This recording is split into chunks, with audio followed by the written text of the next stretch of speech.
Yes, today I had to go to Bath for my client. It was really a difficult case, unfortunately, communicating with the family in Poland to inform them that his brother will be taken off from the breathing machine in the hospital. So uh, this is something what I do for my clients quite often.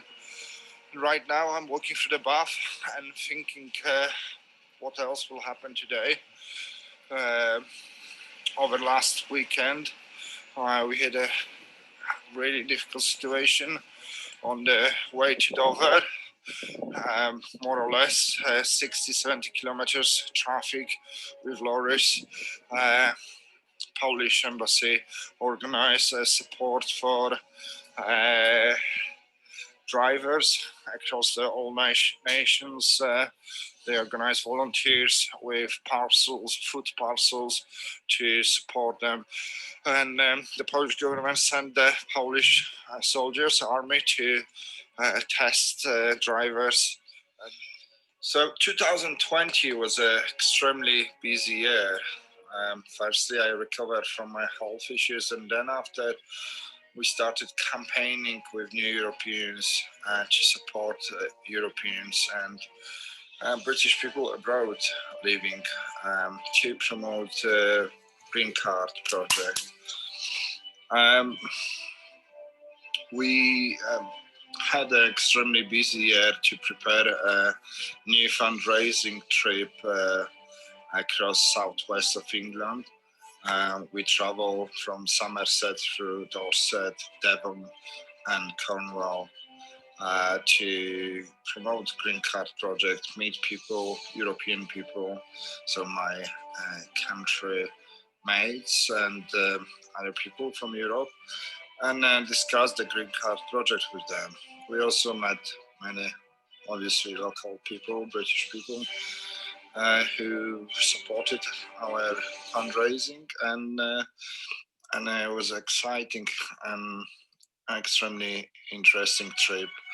Uh, we met Polish family in Plymouth, and hopefully you will be able to see some photographs from our trip. Casework, we I could see significant increase of uh, human trafficking cases across UK. Number of cases came to me and to work with the uh, agencies to deal with that problem, and hopefully we resolve number of criminal activities. So what happened basically? Number of European gypsies, Polish, Slovaks, Romanian gypsies, in partnership with the local British gypsies, have exploited um, uh, newcomers or people who already lived here, um, and in criminal activities forced to work for limited uh, um, outcome, financial outcome, and has been forced to live in really bad um, accommodations. This is a message and part of advice as I work with the police forces across UK. I realized that recently there are a number of cases referred by the police forces to immigration. So you need to be careful now, because if you are arrested, police may refer you to Home Office, to immigration officer. If you are causing a risk for the community in UK, what it means, they can assess your criminal activities. So cases which I have witnessed and been involved, could be a theft, so nothing really serious, but could be also things related to domestic violence, to violence in the public, so fights, So all those cases could be referred to the Home Office, and those people who have a criminal past, they may end up in detention centers. So part of advice, because I realized more or less in the last year I had about 160 cases with the police, and those cases, many of those cases have been referred to Home Office, and many of people actually end up in detention centers. I remember when I came to Somerset in 2002, I do remember I was part of the European Voluntary Service Project, EVS, that's how they call this time. And it was a brilliant time, fabulous. But that time when I came to UK, Poland wasn't part of the European Union. A few years later, Poland joined the European Union. I was really excited because I was part of the family, big family. And then things slowly grow. I started doing my community work, set up the first association for the Slavic speaking people, and then slowly grow to do more and more. It was fabulous time until the referendum came, and for the Brexit referendum, and things become more difficult for everyone.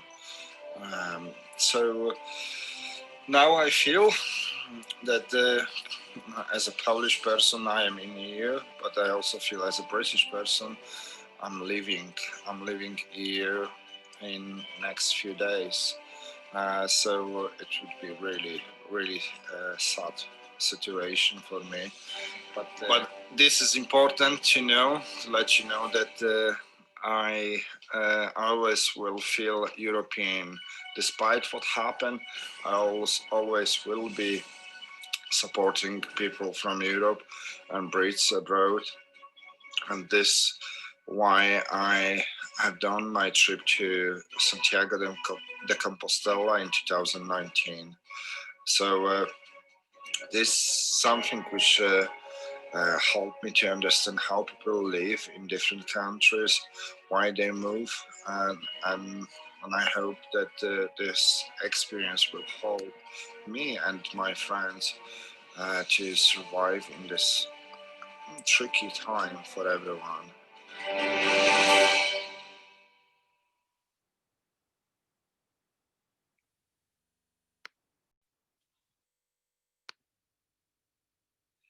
My name is Aidan O'Rourke, and I'm a photographer, language teacher, writer, and pro-European campaigner, video maker. And I hang out in Manchester and Liverpool, based in Stockport. I had involvements with all the local pro-EU groups, and I helped to run the Worldwide Wednesday channel. In fact, I run the channel myself. I do all the videos. That has lots and lots of talks by many distinguished speakers. So what you're about to see is an interview with a musician. Now this opportunity came up because a friend of mine, she asked me to come up with some background pictures because they needed a video to present the song that he'd written about Liverpool and about why he had to leave. So I listened to the song, I thought it was fantastic, and then I drew on my Liverpool collection of photographs, and I tried to choose them to suit the words of the song. And so you'll hear that at the end. And then I thought, well, he would be a great person to interview. So I contacted him and we did the interview over Zoom. We did a German version first and then an English version. You're about to see the German version. And it's in my channel format, which is with the text on screen on the left and then the pictures, mostly on the left, pictures on the right. And it's all my photographs. My channel is AVZine, which is aidan.co.uk/AVZ if you want to watch the original video. So that's it really. I'll leave the rest to Zinney, who explains all about his situation and what happened. So thank you very much for watching.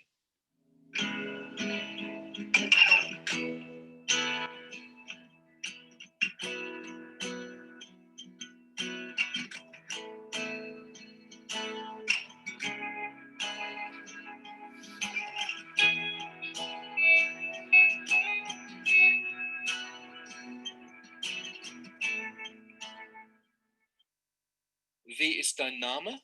Woher kommst du und wo wohnst du jetzt? Mein Name ist Gerd Zinsmeister. Mein Künstlername ist Zinney Sonnenburg. Ich komme ursprünglich aus dem Saarland. Es ist an der Dreiländerecke Deutschland, Luxemburg und Frankreich. Seit einem Jahr wohne ich in Bayern, in Dachau, bekannt durch das Konzentrationslager in Dachau. Was machst du von Beruf? Ich bin Musiker von Beruf und arbeite in der Dachauer Musikschule als Musiklehrer und unterrichte Gitarre, Klavier und Gesang.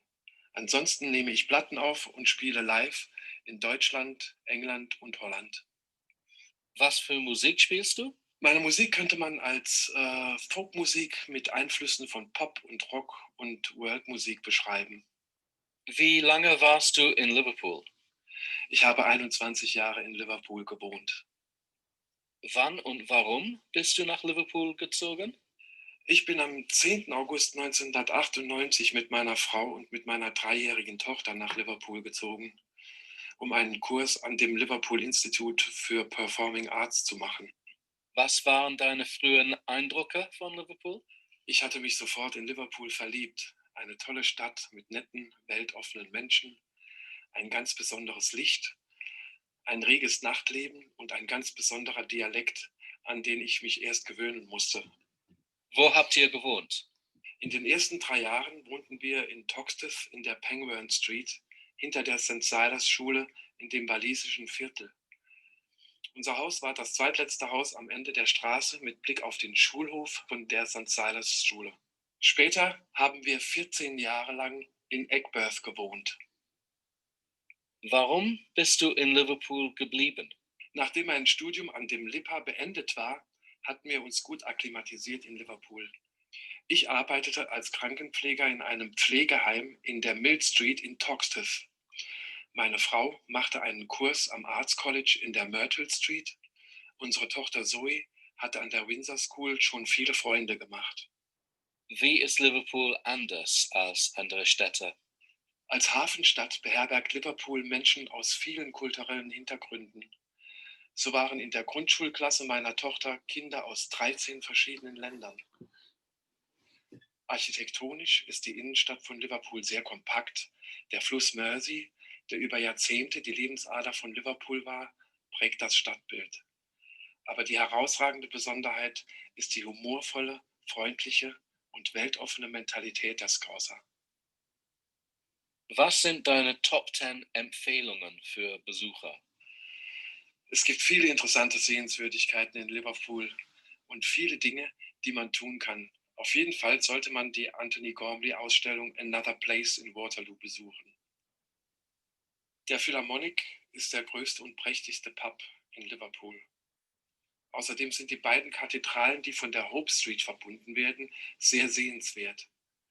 Alle Museen in Liverpool sind kostenlos und vor allem das Maritimmuseum mit seiner Sklavereiabteilung ist ein absolutes Muss für jeden Besucher. Das neue Museum an den Docks ist interaktiv und beschreibt die Geschichte von Liverpool.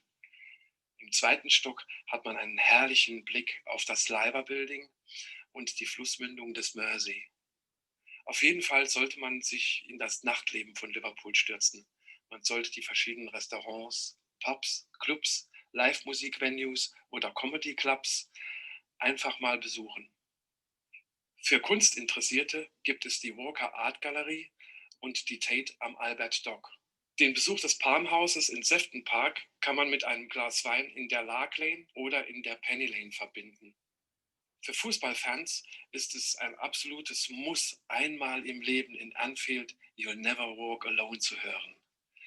Die Sonnenuntergänge in Liverpool sind einzigartig und so kann ich einen Spaziergang zwischen Aigburth und dem City Centre entlang der Promenade in Liverpool nur wärmstens empfehlen. Und was ist dein persönlicher Lieblingsort? Mein Lieblingsort in Liverpool ist Otterspool Park. Der Spaziergang, der durch den Park führt und am Mersey endet, ist ein wundervoller Spaziergang und ist deshalb sehr bedeutungsvoll für mich, weil ich da jeden Tag mit meinem Hund spazieren war. Kannst du deine Karriere auf der Musikszene in Liverpool beschreiben? Ja, nach meinem Studium an dem LIPA habe ich erst einmal gearbeitet, um mehr Aufnahmegeräte zu kaufen.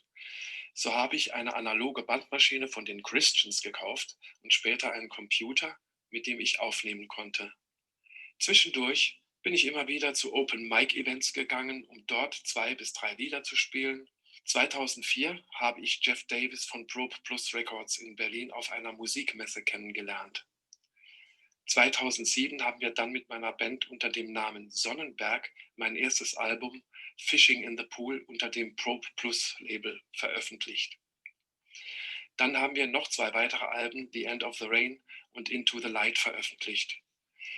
Zwischen 2004 und 2018 war ich mit meiner Band oder auch solo in Skandinavien, Großbritannien, Deutschland und Holland auf Tour und habe als Vorgruppe von Half Men, Half Biscuit vor allem größere Venues in Großbritannien gespielt, wie zum Beispiel das Shepherd's Bush Theatre in London oder auch die Liverpool Academy.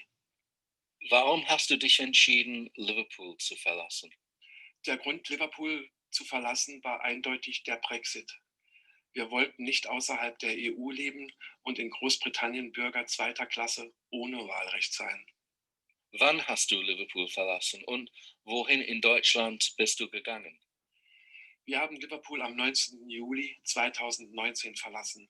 Dann sind wir nach Bayern, nach Dachau gezogen. Wann und warum hast du den Song Where Can I Find Me Another River geschrieben? Das Lied Liver Hearts Another River habe ich 2018 geschrieben. Es soll meine Liebe zu Liverpool reflektieren, sowie den Schmerz und die Trauer, seine Wahlheimat verlassen zu müssen, weil es gesellschaftliche oder politische Umstände erforderlich machen. Generell versucht man als Liedermacher oder Musiker seine Gefühle auszudrücken oder sich Luft zu verschaffen. In diesem Fall war es die Frustration über die politische Wende 2016, die einige meiner Lieder zwischen 2016 und 2019 beeinflussten. Okay, Zinney, vielen Dank. Es tut mir leid wegen dem Brexit, aber ich hoffe, du kannst irgendwann mal zurück nach Liverpool kommen. Das hoffe ich auch.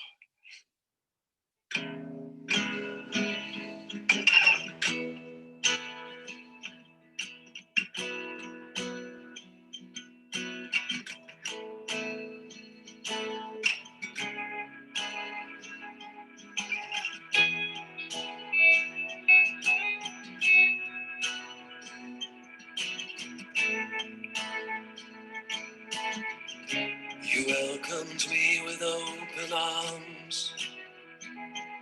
You charmed the living daylights out of me. I heard you call, and I came running. You and I were meant to be.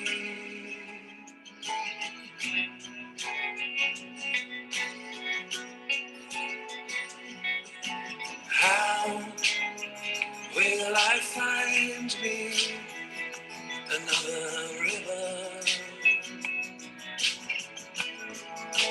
How will I find me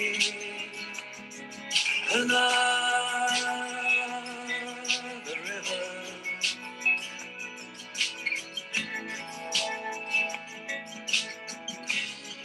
I love your skin, I love your bones. I love it when you sing, you'll never walk alone. My home is with the lark and the sweet silver song.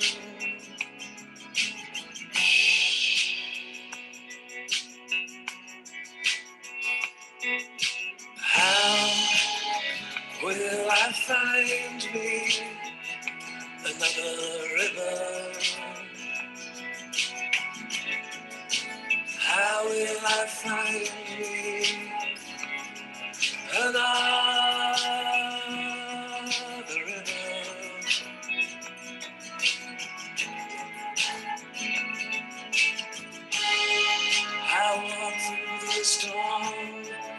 and I had to learn how to hold my head up high. Now the tides have turned,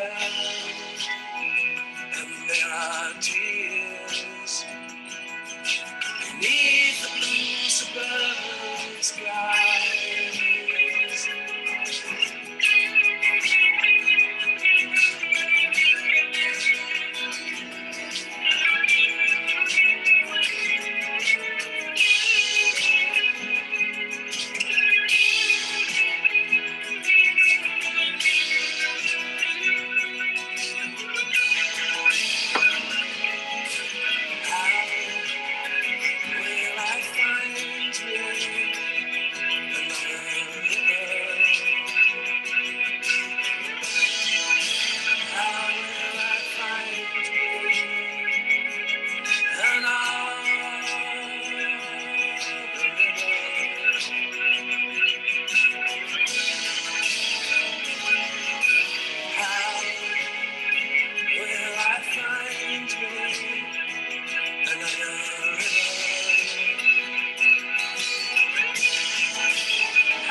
Will I find me another river?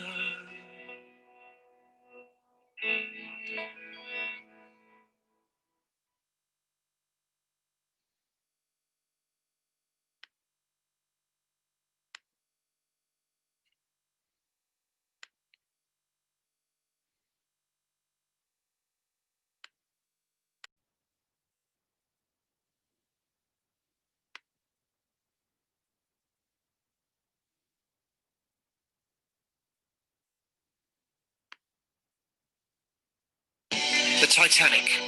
An iceberg may have sunk it. James Cameron may have won 11 Oscars for it. But Belfast built it. This is the Titanic Belfast, a high-tech museum and discovery centre which has become one of the biggest visitor attractions in the city. It opened in 2012, 100 years after the Titanic left Southampton. Today, it forms the heart of Belfast's new Titanic Quarter, and it's become a symbol of the city's regeneration since the signing of the Good Friday Agreement in 1998.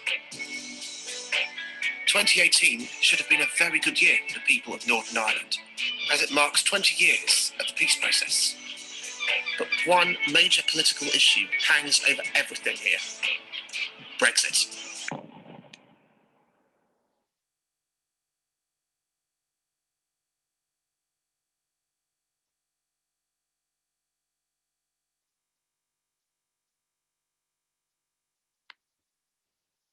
The Titanic.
For the Northern Irish peace process to succeed, both sides had to renounce violence. For the nationalist community in particular, with a long history of discrimination, they had to find a way to express themselves peacefully instead through violence. Key to this success was the Bell and the Bell, the People's Festival.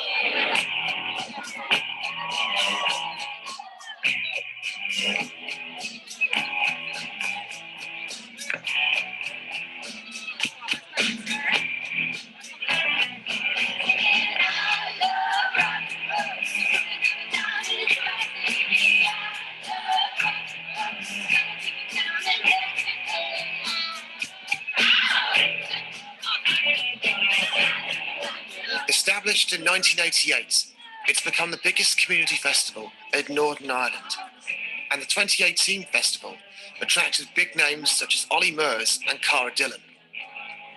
This festival allows the nationalist community to express themselves through creativity and art, and it gives them a platform to share it with the world.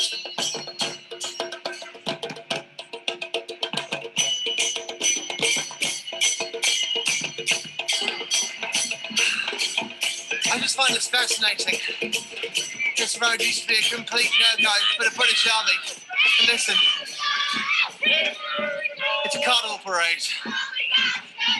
That is what peace building looks like. It looks like this, and it's fun.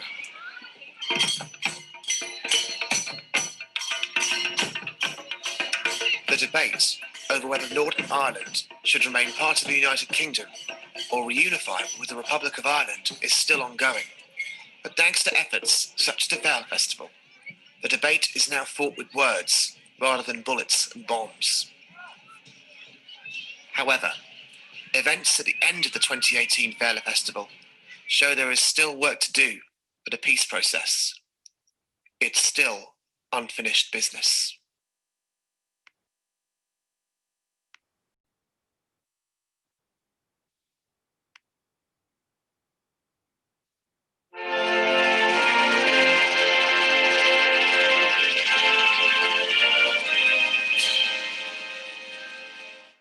Most of the UK's favourite pieces of classical music were composed in Europe, or by Europeans working in other countries from where they were born.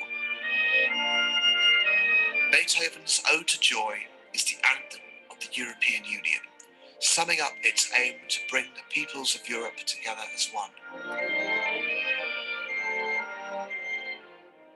Handing out free EU flags honours this European heritage and celebrates the freedom of movement that allowed this music to be enjoyed by people in the UK.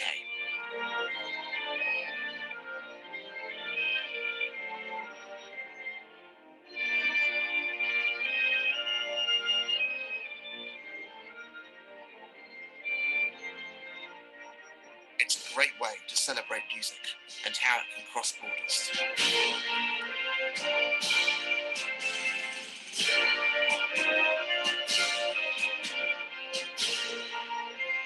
It's our way of saying thank you for the music. Come on, Boris, you know it's true. We're better off in the EU.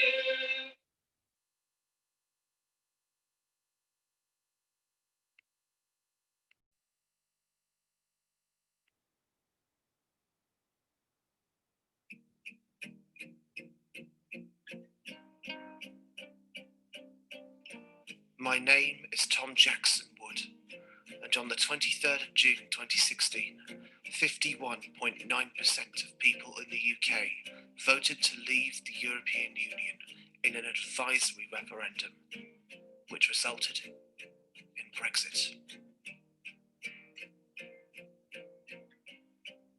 Join myself, Madeleine Kay, and a team of activists on our European mission of peace as we look at how the Good Friday Agreement has been supported by the European Union and how Brexit could threaten a fragile peace process in Northern Ireland.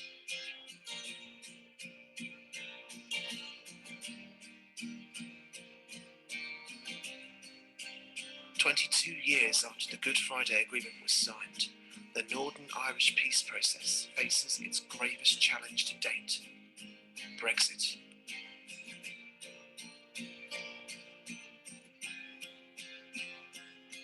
A piece of Europe, Brexit, the EU, and the Good Friday Agreement.